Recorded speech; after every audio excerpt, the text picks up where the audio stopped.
뉴스 투데이입니다. 지난 23일 고흥과 여수 해역에 적조주의보가 내린 지 불과 3일 만에 완도 해역까지 적조주의보가 확대 발령됐습니다. 이렇게 적조가 확산되면서 전남도 등 지자체는 적조 확산을 막기 위한 방제 작업에 비상이 걸렸습니다. 강서영 기자입니다. 양식장과 불과 수십 미터 떨어진 곳에 적조 방제선이 황토물을 쏟아냅니다. 지난 26일 국립수산과학원은 완도에서 여수 해역에 적조주의보를 발령했습니다. 고흥과 여수 해역에 첫 적조주의보가 내린 지 불과 며칠 만에 완도 해역까지 적조가 확대된 겁니다. 적조가 발생한 해역입니다. 검붉은 적조띠 위로 황토를 살포하는 작업이 한창입니다. 그제 한때 여수 해역에서는 유해 적조인 코클로디니움이 최고 1000개체가 넘게 검출되면서 적조 경보 기준을 넘나들기도 했습니다. 전남도는 바닷물의 온도가 적조가 잘 자라는 24도에서 26도에 머물면서 적조가 확대된 것으로 보고 있습니다. 방제에 비상이 걸린 전라남도는 오늘로만 선박 27척을 동원해 300톤의 황토를 바다에 살포했습니다. 저희들이 항토 보유량은 2, 3만 톤을 충분히 확보되어 있습니다. 저희들이 항토를 적극 살포해서 수안 피해가 최소화될 수 있도록 적극 추진하겠습니다. 적조로 인한 양식장 피해는 아직 발생하지 않았지만 어민들은 혹시 모를 피해에 걱정이 앞섭니다. 오늘 비가 와서 이제 내일 또 햇빛이 나게 되면은 적조 상황이 또 어떻게 변화될지 모르다 보니까 좀 불안한 마음이 있습니다. 국립수산과학원은 여수와 고흥 인근의 적조가 조류를 타고 확산될 가능성이 높다며 양식장 관리와 방제 작업에 만전을 기할 것을 당부했습니다. MBC 뉴스 강소영입니다. 순천 봉화산에 설치하려던 출렁다리 사업에 대한 논란이 재점화되고 있습니다.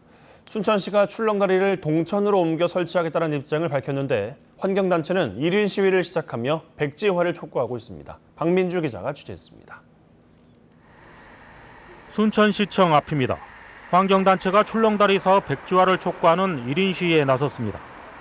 논란 끝에 중단된 봉화산 출렁다리 사업을 순천시가 동천으로 옮겨 재추진하고 있기 때문입니다. 환경단체는 사업 과정에 특혜 의혹이 제기됐고 감사원 감사 결과 부당한 업무 과정이 드러났던 만큼 동천으로 이전도 강력 반발하고 있습니다. 기존에 투입된 자재 대금과 선급금은 매몰 비용으로 처리해야 한다고 주장하고 있습니다. 특혜성 낭비 사업으로 표류했던 것을 초기에 비용 4억 정도 됐을 때 매몰 처리하라고 2017년부터 줄기차게 주장했었던 상황입니다. 반생태적이면서 이러한 예산 낭비성 사업을 끝까지 백지화하도록. 순천시는 봉화산 대신 시민 선호도가 높고 도심으로 관광객을 유입할 수 있는 동천변의 건립을 추진하고 있다고 밝혔습니다.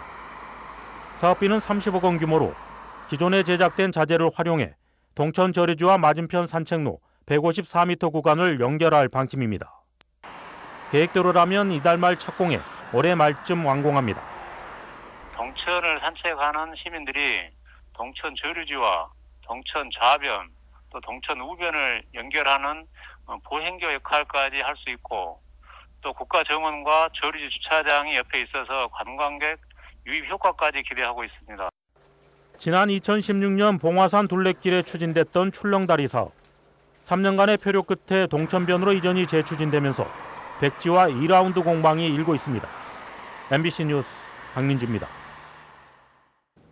여수시가 만흥지구 택지 개발 계획의 변경을 추진하고 있습니다. 여수시는 최근 만흥지구 택지 개발을 수행하는 LH와 국토교통부에 공문을 보내 중촌마을을 제외하는 방향으로 개발 계획을 변경해 줄 것을 요구했다고 밝혔습니다.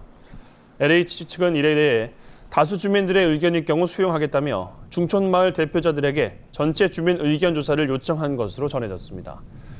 여수시는 지난 5월 말 LH와 기본 협약을 체결하고 만흥동 일원 50만 제곱미터 부지에 민간 임대주택 조성 사업을 추진하기로 했지만 중촌마을을 제외해달라는 주민들의 주장이 제기되어 왔습니다. 여수 순천 지역의 민간 의료 폐기물 소각시설 설치 사업이 잇따라 추진돼 두 지역 모두 반발 정서가 컸었는데요. 순천시는 최근 부적정 통보가 나와 한숨을 돌린 반면 여수시는 결정이 늦어지고 있습니다. 박광수 기자가 보도합니다. 지난 26일 영산강 유역 환경청이 순천시에 보낸 공문. 민간 사업자의 의료 폐기물 소각시설 설치 요구가 부적정하다고 판단돼 반려했다는 내용입니다. 판단 이후로 해당 시설을 도시계획시설로 결정할 수 없다는 순천시의 검토 의견을 내놓았습니다. 지자체의 적극적인 의지를 반영한 셈인데 순천시는 의료 폐기물 소각시설의 입지를 둘러싼 진통에서 한시름 덜게 됐습니다. 의료 폐기물을 전체 처리할 수 있는 소각시설 규모들이 충분히 있는데 순천에 과연 이렇게 큰 소각시설이 있을 필요가 있겠냐라는 걸 저희들이 검토를 한 거죠. 여수는 어떨까? 올 초 환경청에 사업계획이 접수된 여수 묘도동 예정지입니다. 이곳 3만 제곱미터 부지에 하루 38톤 처리 용량의 대규모 의료 폐기물 소각시설을 설치한다는 겁니다. 순천보다 사업 신청이 훨씬 빨랐고 처리 시한이 임박해 있는데도 가부 판단이 늦어지고 있는 상황입니다. 영산강유역환경청은 기술적, 법적 검토는 사실상 마무리됐다면서도 마지막 결정 절차가 남았다며 가부 통보를 미루고 있습니다. 중화학산단의 한복판에서 수십 년간 공해 피해에 시달려온 주민들은 소각시설에 대한 반감을 더욱 키워가는 분위기입니다. 절대로 안 됩니다. 절대로 안 돼. 사람이 살고 봐야지. 더 이상 이건 사람 살 동네도 아닌데 거기까지 들어오면 어찌 되겠냐 해서 지금 막 심각하게 반대를 하고 있는 입장입니다. 환경청이 적정하다는 통보를 내릴 경우 공은 도시계획시설 결정 여부를 판단해야 하는 여수시로 넘어오게 됩니다.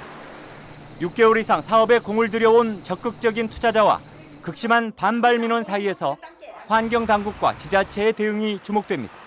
MBC 뉴스 박광수입니다. 전남 지역 내 아동학대 판정 건수가 증가 추세를 보이고 있습니다. 전남도에 따르면 도내 아동학대 판정 건수는 지난 2016년 1,229건에서 2017년 1,412건, 2018년 2,082건으로 해마다 증가하는 추세를 보이고 있습니다. 특히 아동학대는 대부분 가정에서 발생하고 있는 것으로 나타났습니다. 아동학대 판정 건수가 해마다 증가한 것은 최근 신고 의무자의 신고 증가와 도민 인식 개선에 따른 것으로 풀이되고 있습니다. 농어촌 지역의 공터나 창고를 빌린 뒤 폐기물을 버리고 다르다는 일이 잇따른다는 소식 여러 차례 전해드렸습니다. 이런 식으로 폐기물을 버린 일당이 광주에서 붙잡혔는데요. 광주뿐만 아니라 전남시군에도 천여 톤의 폐기물을 불법으로 버린 것으로 확인됐습니다. 우종훈 기자가 취재했습니다. 트럭 한 대가 불을 끈 채 좁은 도로를 지납니다. 트럭 짐칸에는 아무데나 버려서는 안 되는 폐기물이 잔뜩 쌓여 있습니다. 트럭을 운전한 40살 A씨 일당은 미리 빌려둔 공터에 닷새에 걸쳐 수백 톤의 폐기물을 버리고 달아났습니다.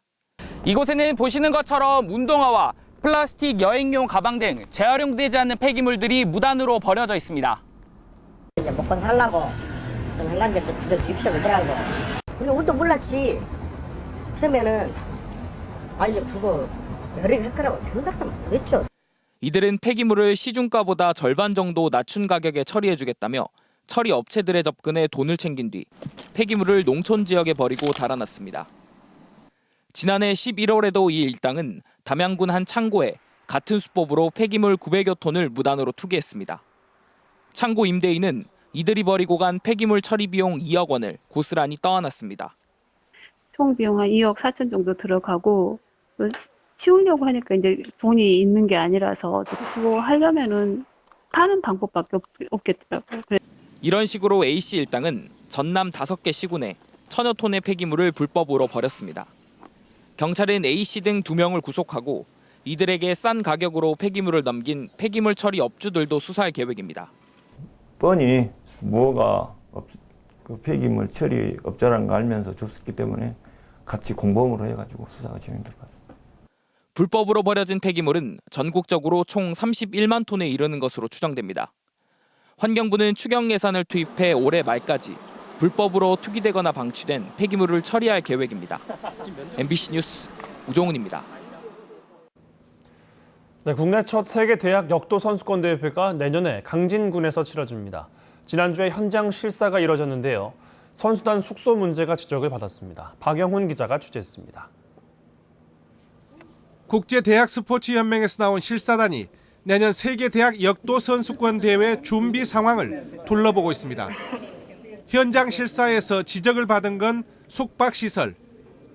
옛 강진 성화대 건물이 낡고 방치돼 선수단이 사용하기엔 부적합하다는 겁니다. 강진구는 완공을 앞둔 청렴 수련원 등 공공시설과 지역 내 고급 숙박시설로 대체하기로 했습니다. 제1실내체육관을 주 경기장으로 연습장과 보조 경기장까지 가로 10m, 세로 10m 이상 크기의 3개 역도 경기장이 설치됩니다. 다음 달부터 조직위원회가 활동에 들어가는 데 이어 자원봉사당 구성 작업도 진행됩니다. 이렇게 큰 대회가 강진에서 열리니까 저희 또한 너무 기분이 좋고요. 최선을 다해서 친절히 깨끗한 정성을 다해서 음식을 대접하겠습니다. 2년에 한 번씩 열리는 세계 대학 역도 선수권 대회가 국내에서 치러지는 건 강진군이 처음입니다. 강진군은 성공적인 대회 개최를 위해 올해 동계훈련과 내년 3월 충계 국내 대학 선수권 대회를 열어 사전 점검에 나선다는 계획입니다. 교통, 숙박시설, 체육시설 등을 안비해서 2020년 세계대학 역도 선수권 대회가 성공적으로 개최될 수 있도록 최선의 노력을 다하겠습니다. 내년 10월 20일부터 닷새간 강진에서 열리는 세계 대학 역도 선수권 대회는 세계 40개국 500여 명의 선수단이 참가할 예정입니다. MBC 뉴스 박영훈입니다. 박영선 중소벤처기업부 장관이 어제 여수를 방문해 지역의 소상공인과 벤처기업가들을 만났습니다. 박 장관은 어제 오후 여수중앙시장을 찾아 시장 청년몰 상인들과 전통시장 경쟁력 강화를 위해 전통시장에 온라인 거래를 도입하고 정부 차원의 지원을 확대하는 방안 등에 대해 대화를 나눴습니다. 박 장관은 이어 엠블호텔에서 벤처 썸머 포럼에 참석해 일본 수출 규제 위기를 극복하고 한국 경제 체질 개선을 이루는데 벤처업계가 앞장서 주기를 당부했습니다. 김영덕 전남도지사가 어제 NH농협은행 전남도청 지점을 방문해 부품 소재 장비 분야 국내 기업을 응원하는 주식형 펀드 가입을 약정했습니다. 서울의 하늘은 흐리기만 할 뿐 아직까지는 잠잠하고요. 곳곳에 방무 정도만 끼어 있습니다. 차츰 남쪽에 가을 장마는 약화되겠지만 중부지방에서는 세찬 비가 내리겠는데요. 비는 아침 시간에 수도권 등 중부지방에서 시작돼서 오후면 그 밖의 중부지방, 밤이면 호남과 경북 내륙까지 확대되겠습니다. 예상되는 비의 양은 경기 북부와 영서 북부에 20에서 많게는 60mm가량, 서울 등 그 밖의 중부지방 10에서 40, 호남을 비롯한 그 외 지역에서도 5에서 20mm가량이 되겠고요. 지금까지 많게는 400mm가량의 많은 비가 내린 제주도에도 많게는 100mm 이상의 비가 더 내리겠습니다. 현재 레이더 영상을 보시면 지금도 제주도에는 호우주의보가 발효 중인 가운데 시간당 20mm 이상 세찬 비가 내리고 있는데요. 오전까지는 이렇게 강한 비가 이어지다가 차츰 정체 전선이 약화될 것으로 보이고요. 중부지방은 서해상에 보이는 비구름대가 발달해서 들어올 것으로 보입니다. 현재 기온 서울 23.4도 등 어제 같은 시각과 비슷하게 출발하고 있고요. 한낮 기온은 서울과 대전 28도, 광주와 대구가 27도 전에 머무르겠습니다. 날씨였습니다.